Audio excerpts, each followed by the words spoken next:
Good afternoon बच्चों।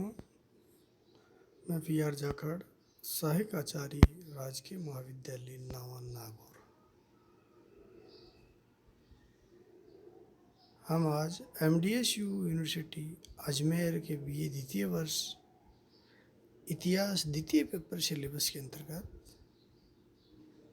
मेवाड़ का इतिहास, जिसमें मुख्यतः महाराणा कुंभा के कर्तृत्व और व्यक्तित्व के बारे में अध्ययन करेंगे। इससे पहले हम राणा गुहिल से लेके, जो सिसोदिया गुहिल वंश के संस्थापक थे, उनसे लेके महाराणा मोकल तक के प्रमुख शासकों के बारे में अध्ययन पिछली कक्षाओं में ई लेक्चर के माध्यम से अध्ययन कर चुके हैं। आज हमारा टॉपिक प्रकरण है महाराणा कुंभा, जिनका पूरा नाम कुंभकर्ण सिंह था। महाराणा कुंभा है, इनकी माता का नाम सौभाग्य देवी और पिता का नाम राणा मोकल था। महाराणा कुंभा की अनेक उपाधियां थी। हाल गुरु, चाप गुरु, राणा रासो। संगीत के अद्भुत प्रेमी थे और मध्यकालीन भारतीय इतिहास की महान शासक थे। इनके काल में मेवाड़ ने अद्भुत प्रगति की। इन्हीं के काल में मेवाड़ एवं मारवाड़ संघर्ष भी हुआ, सारंगपुर का युद्ध भी हुआ। इनके सामने आगे हम पढ़ेंगे दो प्रमुख चुनौतियां थी शासक बनते ही। इनके पिता की हत्या, इनके दो चाचाओं, जो कि इनके दादाजी राणा छत्र सिंह के पुत्र थे, उनके द्वारा इनके पिता की हत्या कर दी, चाचा है मेरा एवं महपा पवार। तो पहला इनका उद्देश्य था इनके पिता के हत्यारों का से बदला लेना। दूसरा इनका उद्देश्य था उस समय जोधपुर मंडोर के महाराजा राव रणमल का मेवाड़ के अंदर लगातार प्रभाव बढ़ता जा रहा था, तो उस प्रभाव को ख़त्म करना और राणा रणमल को मेवाड़ से बाहर निकालना, ये दो प्रमुख चुनौतियाँ थी। तो मेवाड़ मारवाड़ संघर्ष का प्रमुख कारण भी राव रणमल राठौड़ की हत्या उसकी प्रेमिका भारमली के सहयोग से करवाई गई। परिणाम स्वरूप कुंभा एवं जोधा के मध्य द्वेष उत्पन्न हो गया।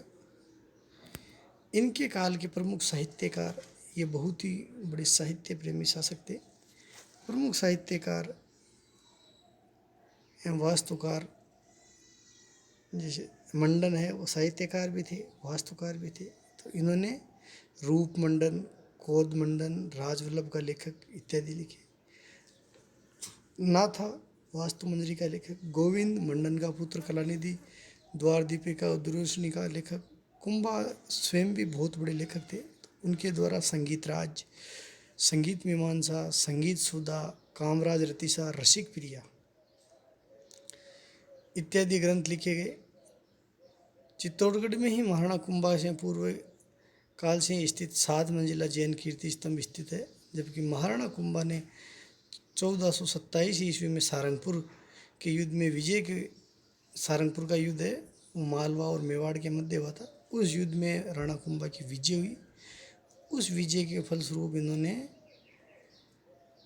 9 मंजिला विजय स्तंभ बनवाया, जिसे कीर्ति स्तंभ के नाम से भी जाना जाता है। जैन कीर्ति स्तंभ का निर्माण इससे पहले विक्रम संवत 1100 के आसपास माना जाता है, जो कि 76 फुट ऊंचा और 7 मंजिला है। इसका निर्माण श्रेष्ठी जीजा के पुत्र नया ने करवाया था, जो बघेरवाल जैन था। ये जैन कीर्ति स्तंभ प्रथम जैन तीर्थकर आदिनाथ जी को समर्पित है। इसके चारों ओर पार्श्व पर आदिनाथ जी की विशाल दिगंबर नग्न मूर्तियाँ एवं ब्रह्मा, शिव, भैरव की मूर्ति है। कहा जाता है कि कुंभा ने अपने कीर्ति स्तंभ के निर्माण में इसी जैन स्तंभ से प्रेरणा ली थी। जैन कीर्ति स्तंभ को प्रारंभ से ही विजय स्तंभ भी बोला जाता था। लेकिन इस संदर्भ का किसी सैनिक संग्राम में प्राप्त विजय से नहीं था। ये स्थापित जैन तीर्थकर से प्राप्त किए। अब इनके दरबार में प्रमुख साहित्यकार जैसे मंडन, रूपमंडन, कोदमंडन, राजवल्लभ का लेखक, नाथा, वास्तुमंजरी का लेखक, गोविंद मंडन का पुत्र, राणा कुंभा भी बहुत बड़े, हम पहले ही पढ़ चुके हैं। कुंभा ने कान्हा व्यास द्वारा रचित ग्रंथ एकलिंग महात्म्य में प्रशस्ति के प्रथम खंड राजवर्णन की भी रचना की। चित्तौड़ में ही महाराणा कुंभा से पूर्व काल में ये पढ़ चुके हैं जैन कीर्ति स्तंभ के बारे में। अब हम पढ़ते हैं कीर्ति स्तंभ या विजय स्तंभ, जो बहुत ही भारतीय मूर्तिकला का अद्भुत खजाना कहा जाता है इसको। इसके निर्माता महाराणा कुंभा, स्थिति चित्तौड़गढ़ दुर्ग में स्थित है। निर्माण काल 1438 से 1448 ईस्वी। किसी हम पहले पढ़ चुके हैं कि किसकी स्मृति में बनाया गया, सारंगपुर विजय की स्मृति में या उपलक्ष्य में। 9 मंजिल का है, 122 फीट ऊंचाई है, 157 सीढ़ियाँ हैं इसमें। वास्तुकार इसके जेता मुख्य शिल्पी एवं जेता के 3 पुत्र नाथा, पोमा एवं पुंजा। प्रतीक चिन्ह राजस्थान पुलिस और माध्यमिक शिक्षा बोर्ड राजस्थान अजमेर का भी ये प्रतीक चिन्ह है। इसके अन्य नाम विजय स्तंभ है, विष्णु स्तंभ। उपेंद्र नाथ डे ने इसका नाम विष्णु स्तंभ दिया। हिंदू देवी देवताओं से सजा हुआ एक व्यवस्थित संग्रहालय, डॉक्टर गोपीनाथ शर्मा ने कहा इसको। पौराणिक देवताओं का अमूल्य कोष, जी.एच. ओझा। विशेषता मान्यता है कि तीसरी मंजिल पर 9 बार अरबी में अल्लाह, 9वीं मंजिल पर कीर्ति स्तंभ प्रशस्ति स्थिति प्रसिद्धि। मूर्तियों का अजायबघर विश्व शब्दकोश डॉक्टर गर्ज के अनुसार एकमात्र स्तंभ जो अंदर बाहर मूर्तियों से हटा पड़ा है। कर्नल जेम्स टोड ने इसकी तुलना कुतुब मीनार और रोम के टार्जन के समान की। महाराणा कुंभा द्वारा लिखित संगीत के प्रमुख ग्रंथ संगीत राज, शूड प्रबंध, रसिक प्रिया, कामराज रतिसार। अन्य प्रमुख ग्रंथ जैसे संगीत मीमांसा, नवीन संगीत मीमांसा, संगीत क्रम, दीपिका, वाद प्रबंध, संगीत सुधा, चंडी शतक इत्यादि। गीत गोविंद के ऊपर इन्होंने टीका भी लिखी। कुंभा ने एकलिंग महात्म्य नामक एक ग्रंथ की रचना आरंभ की तथा इसका प्रमुख भाग राजवर्णन पूर्ण भी किया। लेकिन इस ग्रंथ की पूर्ण रचना कुंभा के वैतनिक कवि कान्हा व्यास ने की। इस ग्रंथ की तुलना पुराणों से की जाती है। कुंभा की पुत्री रमाबाई या भाग्यश्री भी महान संगीतज्ञ थी। तो हम पढ़े, आपको मैंने परिचय में बताया कि कुंभा के समक्ष 2 प्रमुख लक्ष्य थे। एक अपने पिता के हत्यारे चाचा मेरा महपा पवार को मारकर बदला लेना। तो ये तीनों है वो मेवाड़ से भाग के मालवा के सुल्तान महमूद खिलजी के दरबार में उनकी शरण में चले गए थे। कुंभा ने महमूद खिलजी को इन तीनों को लौटाने को कहा, लेकिन महमूद खिलजी ने इन तीनों को लौटाने से इनकार कर दिया। इसके कारण नाराज कुंभा ने 1427 ईस्वी में मालवा के शासक महमूद खिलजी के विरुद्ध सारंगपुर मध्य प्रदेश का युद्ध लड़ा। सारंगपुर के युद्ध में कुंभा की विजय हुई था। उसी विजय के उपलक्ष्य में कुंभा ने चित्तौड़गढ़ के दुर्ग में विजय स्तंभ का निर्माण करवाया। सारंगपुर के युद्ध में कुंभा ने महमूद खिलजी को बंदी बना लिया, लेकिन 6 माह बाद वापस रिहा कर दिया गया। अब महमूद खिलजी कुंभा से बदला लेना चाहता था, लेकिन महमूद खिलजी कुंभा से कमज़ोर था। इसलिए महमूद खिलजी गुजरात के शासक कुतुबुद्दीन शाह से जाकर मिल गया। महमूद एवं कुतुबुद्दीन खिलजी ने कुंभा के विरुद्ध 1456 ईस्वी में चांपानेर की संधि की, जिसके तहत दोनों के मध्य में ये संधि हुई कि मेवाड़ का जो हिस्सा गुजरात से लगता है, यदि हम महाराणा कुंभा पे विजय हासिल कर पाए तो जो दक्षिणी हिस्सा है वो कुतुबुद्दीन शाह रख लेगा, और जो पूर्वी और पूर्वी हिस्सा है वो मालवा से की सीमा से लगता है, उस पे महमूद खिलजी मालवा का सुल्तान कब्जा कर लेगा। लेकिन कुंभा ने 1457 ईस्वी में ही कुतुबुद्दीन शाह को कुंभलगढ़ में तथा मालवा के शासक महमूद खिलजी को बेराटगढ़, बदनौर, भीलवाड़ा में हराया। अर्थात 1457 ईस्वी में कुंभा ने चंपानेर संधि को विफल कर दिया। इस संधि को विफल करने के उपलक्ष्य में बदनौर में कुशाल माता का मंदिर बनवाया। इसी प्रकार कुंभा ने अपना पहला लक्ष्य पूरा किया। अब कुंभा का दूसरा लक्ष्य था मारवाड़ के राव रणमल का मेवाड़ के अंदर बढ़ता हुआ प्रभाव, उस प्रभाव को रोकने के लिए रणमल राठौड़ की पासवानी भारमली थी, और उस भारमली पर रणमल राठौड़ दिरोजान से ज़्यादा चाहते थे, लेकिन भारमली रणमल राठौड़ को चाहती थी कम और कुंभा को चाहती थी ज़्यादा। इसलिए कुंभा ने एक बार भारमली को कहा कि भारमली तो रणमल राठौड़ को जहर दे दे। भारमली ने एक बार भी नहीं सोचा, और कुंभा के कहने पर रणमल राठौड़ को 1438 ईस्वी में जहर दे दिया।